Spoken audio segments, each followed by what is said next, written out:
Most people invest completely backwards. They've got a Roth IRA they opened once and forgot about.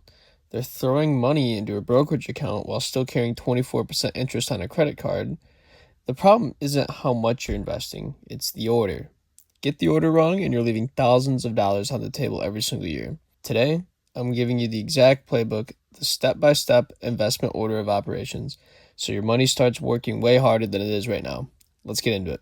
Welcome back to First Dollar First, the channel that covers everything about money that nobody taught you in school. New here? Hit subscribe. We post every single Tuesday and Thursday, and every video is built around one thing, giving you real, actionable information that you can actually use. No fluff, no filler. Let's get right into it. Step 1. Building a $1,000 starter emergency fund. Before you invest a single dollar anywhere, you need to build a $1,000 starter emergency fund. I said starter emergency fund, not a full one. You probably heard people say you need 3 to 6 months of expenses saved before you invest. And yeah, that's the long-term goal. But if you're just starting out, waiting until you saved at least $15,000 before you do anything else is terrible advice. You're going to miss out on months or years of compound growth while you slowly stack cash. So the move is to get to $1,000 fast. That's enough to handle most unexpected expenses, a flat tire, a trip to urgent care, a busted phone. Put it in a high-yield savings account where it can earn something while it just sits there.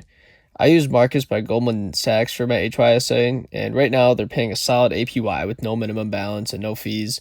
Link is in the description if you want to check it out, but honestly, any high-yield savings account beats a regular savings account. You just want your emergency fund earning actual interest, not the 0.01% your bank is probably offering right now. So once you've got the $1,000 set aside, don't touch it. That's your cushion.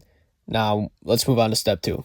Step 2 is probably the most important step on this entire list. If your employer offers a 401k match, you need to contribute enough to capture every single dollar of it. Here's why this is such a big deal. Most employers match somewhere between 3 and 6% of your salary. So if you make $60,000 a year and your employer matches 4%, that's $2,400 a year they're literally handing you for free just for putting money into your own retirement account. If you're not taking that, you're walking away from a $2,400 raise. And the math on this is insane. That's a 50 to 100% instant return on your contribution before the market does anything. Nothing else on this list, not the Roth, not the brokerage, nothing even comes close to that return. And so I know your 401k might not have the greatest fund options. A lot of employer plans have limited choices, higher expense ratios than you'd get at like a Fidelity or Vanguard. And that's fine. You still take the match. You deal with the limited options. You're still winning. And step 2 is simple. Log into your HR portal, find out what the match is, and make sure your contribution percentage is high enough to get all of it. If you're not doing this already, fix it today.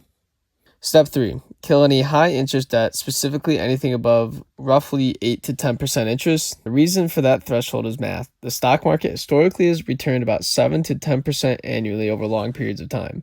So if you're sitting on a credit card at 22% interest, you cannot out-invest that. You would need to earn more than 22% in the stock market just to break even. That's just not happening. So paying off that 22% debt is literally a guaranteed 22% return on your money. You can't beat that in the market, so it has to go first. Now, this doesn't mean rushing to pay off all debt before investing. A car loan at 4.5, just let it ride. Student loans in the 5 to 6% range, probably not worth aggressively paying that down at that expense of investing. And a mortgage at 3.5%, absolutely don't skip investing to pay that off early. The line is roughly 8 to 10%. Above that, pay it off. Below that, the math usually favors investing instead.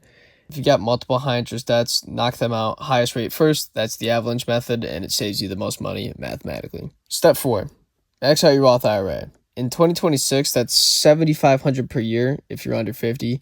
The Roth IRA is the single best account available to young investors, and most people don't have one or don't understand how powerful it is. So you contribute your money you've already paid taxes on. It grows completely tax-free inside the account, and when you take it out in retirement, you pay 0 taxes on the gains. Absolutely 0. So just think about what that means for a second.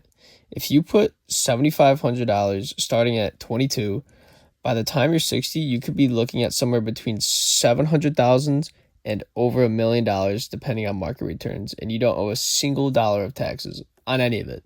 That's the power of the Roth. For where to open a Roth IRA, I would go with either Fidelity, Vanguard, or Schwab. All those 3 options are pretty solid, reputable, and have excellent low-cost index fees.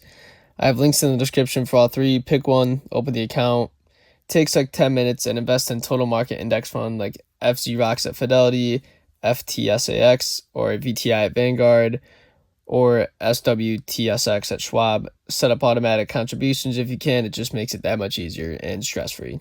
Step 5. And so now that your Roth IRA is maxed, go back to your 401k and push it as high as you reasonably can. The 2026 contribution limit for 401k is $24,500. Most people cannot max both the Roth and the 401k, and that's totally fine. You don't have to. The goal is just to put as much as you can into the 401k after the Roth is covered. The big advantage of the 401k is that the contributions are pre-tax. Every dollar you put in reduces your taxable income right now. So if you're in the 22% tax bracket and you put $10,000 into your 401k, you just saved $2,200 on your tax bill this year. That's real money you get back. The reason I put the Roth IRA slightly ahead of maxing the 401k, beyond the match that you already captured, is because of the tax-free growth advantage. When you're young, your money has decades to compound. Having that growth come out completely tax-free in retirement is worth prioritizing. But once the Roth is maxed, absolutely push the 401k as high as you can manage. Step 6 here is where you put anything left over, a taxable brokerage account. If you generally max out your Roth IRA and you push your 401k to the limit, you're honestly in a great financial position and you should be really proud of that. A brokerage account is just where the overflow goes. Unlike a Roth or 401k, there are no contribution limits, no income restrictions, and no rules about when you can take the money out. Totally flexibility. The trade-off is that you'll owe capital gains on any profits when you sell. But that's definitely a good problem to have. And for brokerage accounts, I like Fidelity. Both commission-free, clean interfaces, easy to get started. Links are in the description. Just make sure you're investing in index funds rather than trying to pick an individual stock, because the data is very clear that most active stock pickers underperform the market over time. So guys, here's a little recap of what we discussed today. 1, having that $1,000 emergency fund in a high-yield savings account. 2, capture every dollar of your employer's 401k match. 3, wipe out any debt above 8 to 10% interest. 4, max out the Roth IRA at $7,500 in 2026. 5, go back and push the 401k as high as you can. 6, everything else just goes into a taxable brokerage. That's it. That's the order. Follow it, and you're going to be ahead of the vast majority of people your age because most of them are just guessing. The reason stuff like this isn't common knowledge is because nobody teaches it. Your high school didn't cover it. Your parents might not know it either. And that's what kind of this channel is for. So if this video helped you out, subscribe. We post every Tuesday and Thursday. The links I mentioned, Fidelity and Marcus by Goldman Sachs, are in the description below. And I'll see you guys in the next one.